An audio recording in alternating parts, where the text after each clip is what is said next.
उन्होंने आखिर पे जो छक्का मारा और चौका मारा, सब उसी के ऊपर जो है ना कह रहे हैं कि वाह जी वाह, शानदार बैटिंग की, उन्होंने जुटा के रख दिया मैच। और लेकिन मेरी नज़र में जो है क्रेडिट परेरा को ज़्यादा जाता है। इसके ऊपर क्या कहें? बेसिकली वही बनता है जो इसको फिनिश करके आता है क्रिकेट में। मोस्टली ये होता है अवाम की नज़र में वो ज़्यादा हीरो बना, क्योंकि ये एक हीरो एक एंट्री थी जैसे किसी फिल्म के अंदर होती है।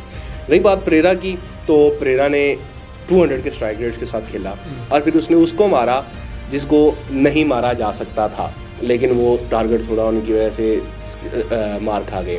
तो परेरा ने जो 62 स्कोर किया 31 गेंदों पे 200 के स्ट्राइक रेट के साथ, वो वाकई एक हीरोइक इनिंग थी। और हीरोइक इनिंग के साथ अगर कोई बंदा खेलता है तो उसकी वाकई तारीफ़ करनी चाहिए।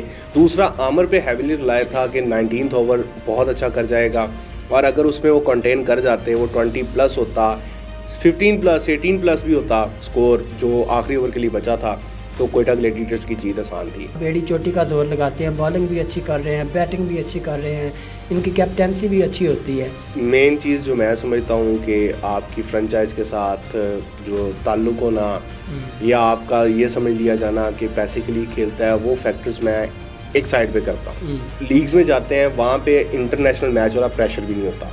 रही बात कप्तानी की, तो आपने खुद ही बताया कि एक सीरीज़ उसने कप्तानी की थी और 5 मैच थे न्यूजीलैंड के खिलाफ, उसमें वो ऐसा जितना परफॉर्म नहीं कर पाए थे।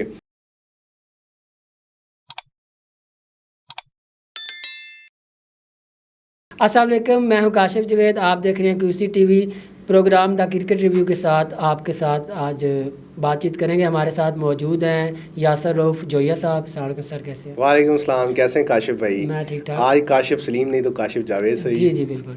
अच्छा सर, ये बताइएगा, जैसे कि PSL का फाइनल हुआ और लाहौर कलंदर ने ये मैदान मार लिया है, तो ये सारी जो है जो PSL की जो फ्रेंचाइज है, इसके अभी गालिबन 10 कोई हो चुके हैं, 10 सीज़न हो चुके हैं। तो इस सारे जो है ना पोस्ट मैच का थोड़ा मैं चाह रहा था कि आपके साथ थोड़ी डिस्कशन की जाए, क्योंकि परेरा जो है उसको कोई भी बंदा जो है क्रेडिट देने के लिए तैयार नहीं है। सारे जो है वो पाकिस्तानी जो इंग्लैंड से तशरीफ़ लेके आए थे, उनका नाम क्या था वैसे? सिकंदर रज़ा। हाँ, सिकंदर रज़ा साहब।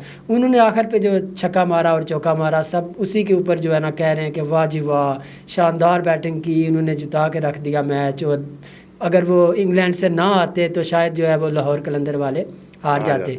लेकिन मेरी नज़र में जो है क्रेडिट परेरा को ज़्यादा जाता है। इसके ऊपर क्या कहेंगे? बिल्कुल, हीरो बेसिकली वही बनता है जो इसको फिनिश करके आता है क्रिकेट में। मोस्टली ये होता है पीछे जिन्होंने उसकी बुनियाद रखी होती है, जिन्होंने उसकी तामीर की होती है इनिंग की, उनको कम ही याद रखा जाता है। ये पाकिस्तान की क्रिकेट का एक अलमिया ही समझ लिया आप। और इस पर बड़ी बात होती है कि जी पाकिस्तान के जो खिलाड़ी हैं, इसने ओपनिंग की, इसने फिनिश नहीं किया। हालांकि फिनिश हमेशा मिडिल ऑर्डर और लोअर मिडिल ऑर्डर का काम होता है। तो उसी तनाज़ुर में पाकिस्तानी कौम ने सिकंदर रज़ा को बड़ा अप्रिशिएट किया। अप्रिशिएट करने की सबसे बड़ी वजह भी ये थी कि उस बंदे ने जैसे ही मैच ख़त्म हुआ, जिम्बाब्वे का इंग्लैंड के खिलाफ टेस्ट मैच था, वो ख़त्म होते ही उसने फ़्लाइट पकड़ी, जैसे तैसे करके वो पहुंचा। टॉस से 10 मिनट पहले वो स्टेडियम अपना एयरपोर्ट उतरा, मैच से 5 मिनट पहले वो ग्राउंड पहुंचा। ग्राउंड पहुंच के आके उसने पहले बॉलिंग के साथ फिर बैटिंग के साथ शानदार कारकर्दगी दिखाई। अवाम की नज़र में वो ज़्यादा हीरो बना, क्योंकि ये एक हीरो एक एंट्री थी जैसे किसी फिल्म के अंदर होती है। रही बात परेरा की, तो परेरा ने 200 के स्ट्राइक रेट्स के साथ खेला। जहाँ पे इनकी विकेटें गिरी थी उस टाइम पे उसने इनिंग बिल्ड की, और इनिंग बिल्ड ही नहीं की बल्कि उसने मारा भी। और फिर उसने उसको मारा जिसको नहीं मारा जा सकता था, यानी मोहम्मद आमिर को। वो उसका बहुत अच्छा PSL ज़्यादा था, बड़े ज़बरदस्त अंदाज से बाबर को 2 बार उसने आउट किया दोनों मैचेस में। बड़े जो है ना वो फंसा के आउट किया बाबर जैसे एक क्लास प्लेयर को।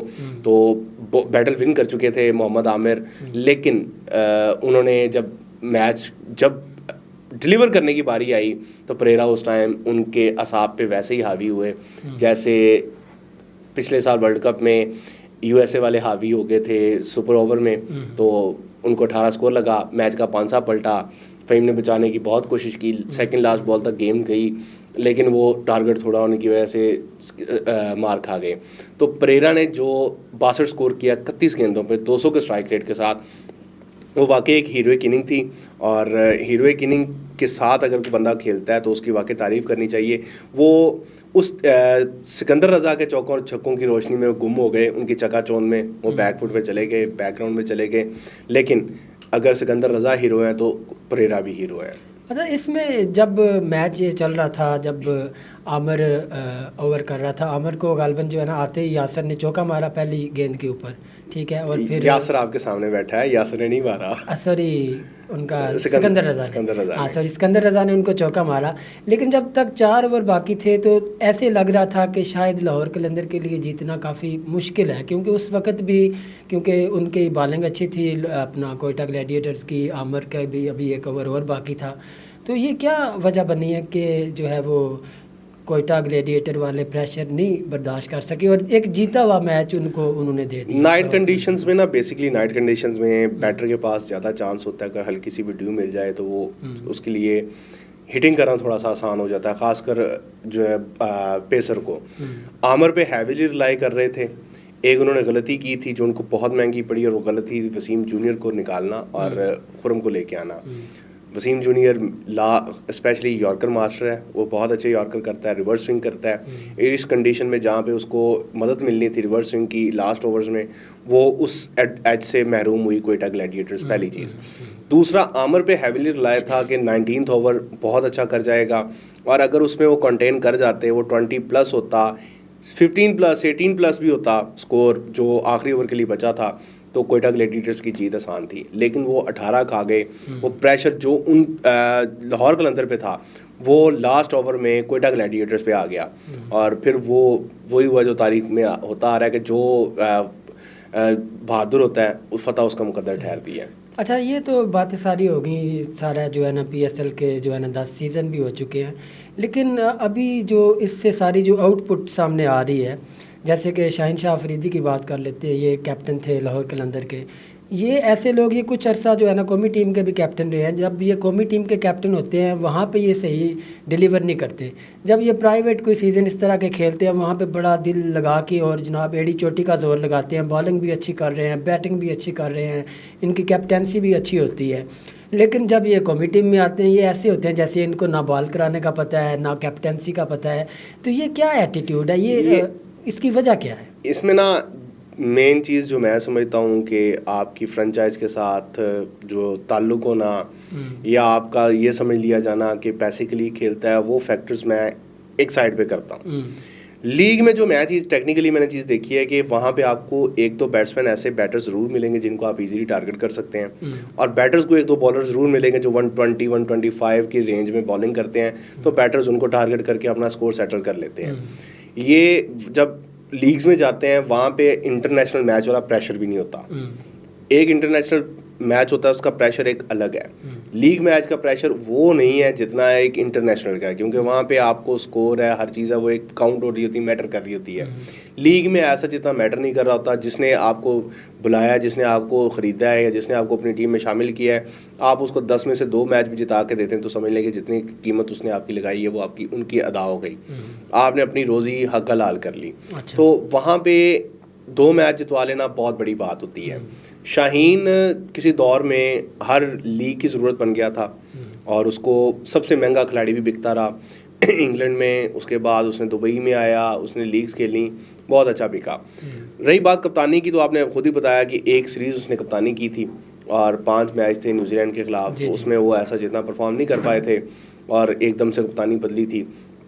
यहाँ पे भी लाहौर कलंदर इब्तिदा में बहुत अच्छी नहीं गई, बहुत बुरी हालात थे। इवन लास्ट मैच भी इनका डू और डाई था जब इन्होंने पेशावर ज़ल्मी के ख़िलाफ़ खेला, उसमें भी इनको यकीन नहीं था कि कौन जीता है कौन नहीं। कराची के ख़िलाफ़ मैच खेला, उसमें भी शाहीन ने एक बड़ा जज्बाती बयान दिया कि सेमीफाइनल में देख लेंगे। उस टाइम तक वो अनअवेयर थे कि सेमीफाइनल नहीं होता, अच्छा, लीग का यहाँ पे प्ले ऑफ्स होते हैं और उसमें एलिमिनेटर क्वालिफायर होते हैं, तो वो इस हद तक अनअवेयर और इमोशनल थे, उनको नहीं इस चीज़ का अंदाज़ा था। अच्छा। लाहौर के लिए अच्छा ये हुआ कि स्टार्ट में जो उनका कम्बिनेशन सेट नहीं बैठ रहा था, वो आखिरी 5 मैचेस में उनका कम्बिनेशन बैठना शुरू हो गया और उसने परफॉर्म भी करना स्टार्ट कर दिया। लाहौर के लिए ये एच हुआ, फिर उनका एक फ़्लो बन गया। फ्लो जैसे बना है तो फिर जिस टीम का फ्लो बन जाता है उसका फ्लो तोड़ना थोड़ा मुश्किल हो जाता है। इस्लामाबाद यूनाइटेड का पहले स्टार्ट में 5 मैचेस फ्लो बना, 6ठे मैच में उन्होंने तब्दीलियां कर दी, अपने सारे जो बेंच प्लेयर्स थे उनको ला के खड़ा कर दिया, वो हार गए। उसके बाद उनका फ्लो टूटा और बामुश्किल उन्होंने फिर जाके क्वालिफाई किया। ये क्रिकेट में फ़्लो की बड़ी बात है। और बाकी जो चीज़ें आप कह रहे हैं वो तो इमाद वसीम ने भी कहा, मनी मैटर्स, लेकिन मैं इस चीज़ को समझता हूँ कि उससे ज़्यादा आपकी लॉयल्टीज़ होती हैं किसी के लिए। बेसिकली शाहीन को प्रोडक्ट समझा जाता है कलंदर्स की, तो उसके लिए ज़ोर लगा के उसने खेलना ही खेलना है। बाकी रही पाकिस्तान की बात, उसकी पाकिस्तान की खिदमात हैं, लेकिन अभी उसकी परफॉर्मेंस जो है ना बहुत डाउन है और उसको बेहतर करने की ज़रूरत है। ठीक है जोया साहब, वो बात तो दुरुस्त है, लेकिन इस तरह की जो लीग्स होती हैं जैसे हम देखते हैं श्रीलंका में भी हो रही है और इंडिया में भी IPL के नाम से हो रही है, लेकिन इसका सारा जो मकसद है वो ये होता है कि जो इसकी आउटपुट आती है, जो नया टैलेंट है उसको फिर जो है कौमी टीम में शामिल किया जाए।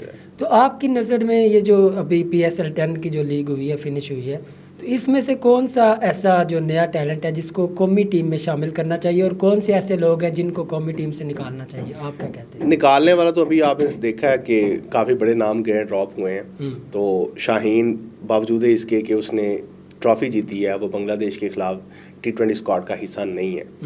नसीम को रखा गया, हारिस को रखा गया, लेकिन नसीम को अभी तक खिलाया नहीं गया। वो हारिस रऊफ खेल रहा है। और रही बात आपकी यंग टैलेंट इसमें से निकालने की, जो आपका पहला सवाल था, मोहम्मद नईम एक ऐसा टैलेंट है जिसने बहुत मुतासर किया और उसने अपने देखने वाले शायकीन को अपने शहर में जकड़ा है। कौमी टीम में जगह बनेगी, लेकिन अभी उसको हम ये पाकिस्तान में बेसिकली बड़ी एक बुरी चीज़ देखी गई थी कि जैसे ही किसी ने लीग में परफॉर्म किया उसको फौरी तौर पे इंटरनेशनल में फेंक दिया जाता है। इंटरनेशनल स्टैंडर्ड कुछ और होते हैं, वहाँ पे आपको 125 वाला एक आधी बॉलर मिलता है। अच्छा। और वो भी पार्ट टाइमर मिलता है। उसके खिलाफ आपकी बारी शायद आती है कि नहीं आती। आपको जितने बॉलर्स मिलते हैं वो हर मुल्क के बेस्ट होते हैं, बेस्ट ऑफ द बेस्ट होते हैं। वो 135 140 प्लस बॉलिंग कर रहे होते हैं और 135 और 140 में ही बहुत डिफरेंस आ जाता है। सिर्फ 5 किलोमीटर का, लेकिन खेलने वाले को पता है कि वो कितनी मुश्किल हो जाती है। तो इसलिए उनको थोड़ा सा भी डोमेस्टिक का रगड़ा देना ज़रूरी है। माँ सदाकत बहुत अच्छी प्रोडक्ट है, ज़ल्मी की तरफ से खेला, उसने बॉलिंग भी बहुत अच्छी की, उसने बैटिंग में भी अपने जौहर दिखाए और बहुत उम्दा दिखाए। ये नईम और माँ सदाकत 2 फाइनल्स ऑफ द टूर्नामेंट है। हालांकि वो प्लेऑफ्स तक नहीं पहुंच सके, उसको इतने मैचेस नहीं मिल सके जितने नईम को मिले हैं। वो अगर मिलते भी तो उसने और ज़्यादा अपने आप को प्रूव करना था। Mohammad Naeem basically find of the tournament है, लेकिन उसके साथ माँ सदाकत वो भी फाइंड ऑफ द टूर्नामेंट है। ये 2 बंदे हैं जो आपको मुस्तकबिल में आपके काम आएंगे। हसन नवाज़ ऑलरेडी इंटरनेशनल खेल चुका था, लेकिन वो बतौर ओपनर खेला था। ठीक है। उसको इन्होंने कोयटा ग्लैडिएटर्स ने 4थे और 5वें नंबर पे ट्राई किया मिडल ऑर्डर में, वहाँ पे बहुत कामयाब हुआ और अब पाकिस्तान की तरफ से वो दोनों मैचेस में पिछले में बहुत कामयाब किया है। मिडल ऑर्डर में हमारा बड़ा मसला चल रहा था ऊपर ओपनर्स का, कि ऊपर ओपनर स्कोर अगर करते थे तो ठीक था, नीचे आके जो अगर वो ऊपर जल्दी आउट हो जाते थे मिडल ऑर्डर हमारा फ्लॉप हो जाता था। हालांकि उसमें फ़खर भी शामिल था मिडल ऑर्डर में, लेकिन उसके बावजूद हमारे पास पोजीशन नहीं बन पा रही थी। 3रे 4थे 5वें में वो बार बार शफल हो रहे थे। तो हसन नवाज़ के आने से एक हमें ये एज हुआ है कि अब हमारे पास 4थे 5वें के लिए एक बेहतरीन बैटर मिल गया है जिस पर हम रिलाई कर सकते हैं। वो स्पिनर्स को बहुत अच्छा खेलता है, उसकी कलाई स्पिनर्स के खिलाफ बहुत अच्छी चलती है। पेस के खिलाफ अभी भी उसको काम करने की ज़रूरत है, लेकिन वो हमारे लिए मुस्तकबिल में बहुत अच्छा साबित होगा। खासकर जो T20 वर्ल्ड कप आ रहा है और एशिया कप है, वो एशियन कंडीशंस में हमारे लिए वो फ़ायदेमंद होगा। ठीक है जी। तो नाज़रीन, हमारे साथ मौजूद थे यासर रऊफ जोया साहब। तो फ़िलहाल द क्रिकेट रिव्यू में से इतना ही। मिलते हैं अगले प्रोग्राम में, तब तक के लिए अपना ख्याल रखिए। अल्लाह हाफ़िज़।